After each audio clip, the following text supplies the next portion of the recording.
Also, when we denied the control of 5 states within the peninsula, we did it. We brought about change.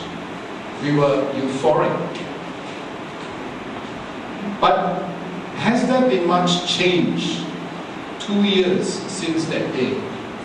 But instead, we are becoming more divided along racial lines. Right after March 8th, UMNO embarked on its campaign to strike fear into the Malays and to warn them that they were under threat. Ahmad Ismail called the non-Malays pendatang and was suspended for 3 years, but his suspension was lifted after 1 year plus. The government came to assume a schizophrenic personality. The Prime Minister talks about one Malaysia, while his deputy says things that are completely contradictory. The government talks about multiracial unity, while UMNO talks about Malay unity. Barisan is coming out tops in that effort because it has the media under its control.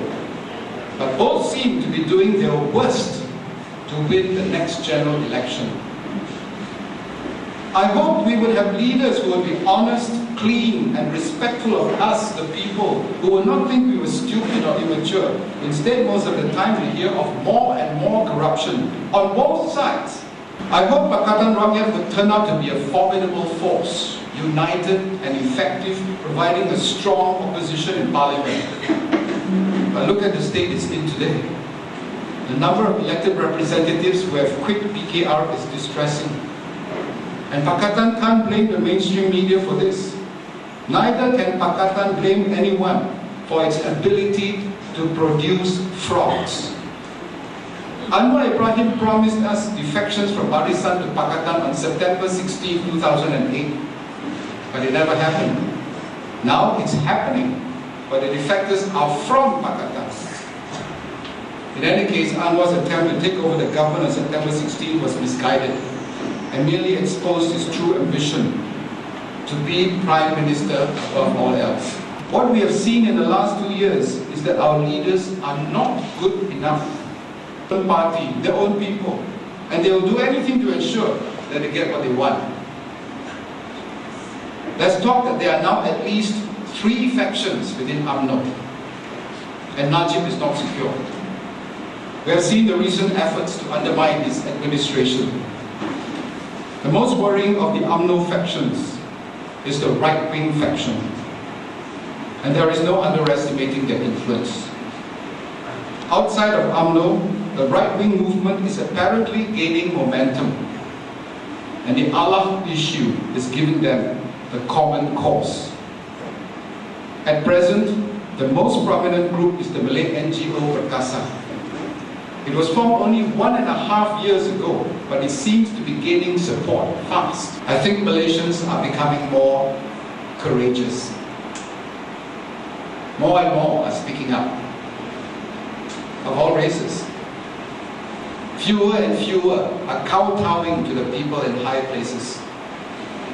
We are struggling to shake off the culture of fear, and I think we are succeeding. Look at the turnout at candlelight vigils and protest marches. When we were protesting against the ISA detention of Tan Hoon Cheng, Raja Petra and Teresa Kok, I was amazed to see people I never expected would show up at such gatherings.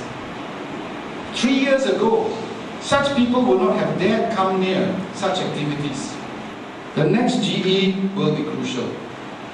It will determine whether we'll get more of the same old, or whether we will get real change.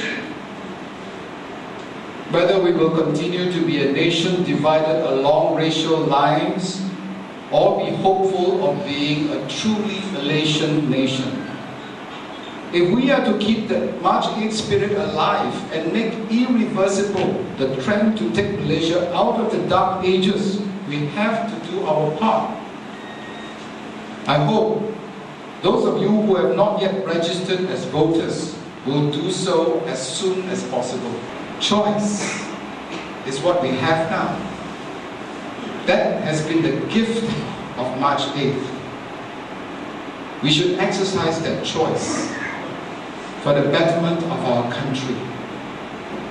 and exercise it without fear. 8 million citizens went out to vote that day. The statistics will tell you that half, 4 million, voted for a regime change. 50% voted for a regime change. What did they want? The chairperson summed it up. No more marginalization. No more marginalization of our Anak Bangsa Malaysia. No more communal politics. No more corruption. Transparent, accountable government that answers to the rakyat. That's what we asked for. They got such a battering. Maybe they will see the light and begin the move to reform. I mean, if you talk about a two-party system, then a reformed BN is an advantage in such a system to keep a check on Pakatan. But that wasn't going to happen because we saw the component parties of BN, apart from UMNO, start to flounder. MIC was gone, MCA was gone, BPP was gone, SAPP pulled out, Gerakkan is nowhere. The reality that we see today is BN is literally BN. BN. What you have really is UMNO. I am convinced that Perkasa is in fact an outreach for UMNO to do its dirty of the past and yet live with the Prime Minister's One Malaysia. Right? Now, we've got to be alert to this. The third hurdle to us taking this country back from 13GE is us, the middle class. The middle class has so long abandoned the marginalized in this country. We have looked the other way. If you look at the case of Lina Joy, from 2001 to 2007, this woman struggled and fought to enjoy the most basic right, to love, set up home with the man that she loved, and to worship God as she chose. Alright? 1988, the case of Joshua Jamaluddin was another Malay who converted to Christianity, was detained under the ISA, challenged the detention. The High Court released him and said the ISA could not be used to interfere with his rights under Article 11, freedom of religion.